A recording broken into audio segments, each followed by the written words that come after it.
오늘의 말씀지기 고지윤 간사입니다. 어느덧 10월이 끝나고 내일이면 11월이 시작됩니다. 또다시 새로운 날들을 기대하는 마음으로 오늘 하루도 하나님과 동행하며 기쁨 가운데 시작하시길 소망합니다. 오늘 본문은 출애굽기의 가장 마지막 부분입니다. 구름이 회막에 덮이고 여호와의 영광이 성막에 충만했습니다. 구름이 성막 위에 떠오를 때에는 이스라엘 자손이 앞으로 나아갔고 떠오르지 않을 때에는 멈춰 있었습니다. 낮에는 구름이, 밤에는 불이 그 구름 가운데 있었습니다. 먼저 오늘 본문에서 각 절마다 나오는 단어가 뭘까요?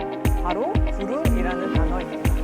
구름은 출애굽기 13장에서 구름으로 등장합니다. 그리고 24장의 시내산 정상에서는 하나님의 임재로 나타납니다. 그러므로 34절의 구름이 회막을 덮었다는 말은 하나님의 임재가 이스라엘 백성 가운데 거하셨다는 것을 의미합니다. 35절의 모세는 여호와의 영광 때문에 회막에 들어갈 수 없었습니다. 사실 우리는 하나님을 대면할 수 없는 존재입니다. 그분의 거룩하심과 영광의 광채 때문에 하나님을 직접 볼 수 없습니다. 그러나 구름과 회막은 우리가 하나님을 만날 수 없는 대상임에도 불구하고 만나시겠다는 하나님의 강력한 의지입니다. 하나님은 우리와 교제하기 원하셔서 우리를 만드셨기 때문이죠. 에덴 동산이 아담과 하와의 교제의 장이었다면 회막은 이스라엘 백성들과 하나님의 교제의 장이었던 것입니다. 그렇다면 지금은 하나님과 어떻게 교제할까요? 예수 그리스도께서 십자가에서 돌아가시자마자 성소의 휘장이 위로부터 아래까지 찢어져 둘이 됩니다. 휘장은 대제사장만 들어갈 수 있는 지성소와 성수를 나누는 아주 두꺼운 천입니다. 저도 성막체험관에서 실제로 본 적이 있는데요. 절대로 한 번에 찢어져 둘이 될 수 없는 두께입니다. 이런 휘장을 위에서 아래로 찢을 수 있는 분은 하나님밖에 없습니다. 예수 그리스도께서 휘장과 같이 십자가에서 찢겨지심으로 대제사장 외에 들어갈 수 없었던 지성소, 즉 하나님의 임재에 들어갈 수 있게 되었습니다. 그러므로 이제는 누구나 예수 그리스도를 믿기만 하면 피해 제사 없이 하나님의 임재 안에 거할 뿐 아니라 하나님의 자녀가 될 수 있는 은혜를 입게 됩니다. 그렇다면 이러한 은혜를 입은 하나님의 자녀들, 이스라엘 백성들의 태도는 무엇일까요?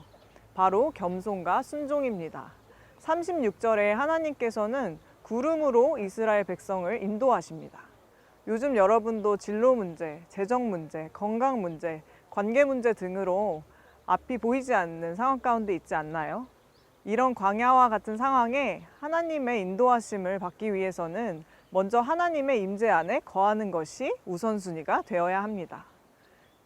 임재가 있어야만 인도하심이 있습니다. 그렇기 때문에 하나님의 임재를 향한 갈망으로 주님 앞에 겸손하게 기도해야 합니다.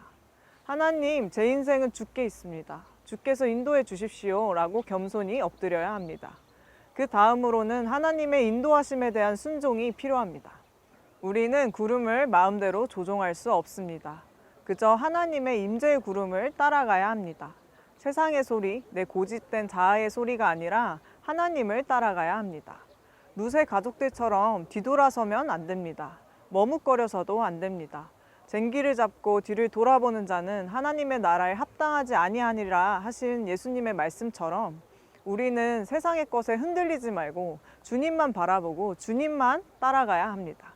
마지막으로 우리는 아무리 어려운 상황이라 할지라도 하나님의 떠나라는 명령 없이는 떠나지 말아야 합니다. 37절에 보면 이스라엘 백성들이 구름이 떠오르지 않을 때에는 떠오르는 날까지 나아가지 않았다고 합니다. 이처럼 우리는 하나님의 임재가 있는 곳, 부르심의 자리에 머물러 있어야 합니다. 때로는 사역이건 학업이건 직장이건 다 때려치우고 싶을 때가 있습니다. 그러나 하나님의 떠나라는 명령 없이 떠나서는 안 됩니다. 믿음의 조상 아브라함도 하나님이 약속하신 땅인 가나안 땅에 들어갔지만 기근을 맞이했습니다. 그래서 애굽 땅으로 내려갔는데 그곳에서 아내 사라를 빼앗길 뻔한 아찔한 상황을 맞게 됩니다. 이처럼 때로는 하나님이 명령하신 땅에 기근이 들 수도 있고 순탄치 않을 수도 있습니다. 그러나 우리는 떠나라는 하나님의 명령이 있기 전까지는 머물러야 합니다. 어렵고 아무도 주목하지 않는 자리에 있더라도 하나님의 임재가 있으면 기쁨이고 승리입니다. 반대로 하나님의 임재가 없는 곳은 우리가 아무리 성공한 것 같아 보여도 실패입니다. 마지막 38절에 하나님은 낮이건 밤이건 함께 하시는 모습을 이스라엘 백성에게 보이십니다. 또한 그때에 맞는 모습으로 낮에는 구름으로 밤에는 불로 함께 하십니다. 우리가 주님 안에 거할 때 하나님은 우리를 낮이건 밤이건 평생토록 보호하시고 인도하십니다. 때로는 우리가 모를지라도 하나님께서는 상황에 맞는 모습으로 우리와 동행하시고 계십니다. 오늘 하루를 시작하며 하나님의 임재 안에 겸손히 거하며 하나님과 동행하고 동역하는 여러분이 되시길 축복합니다.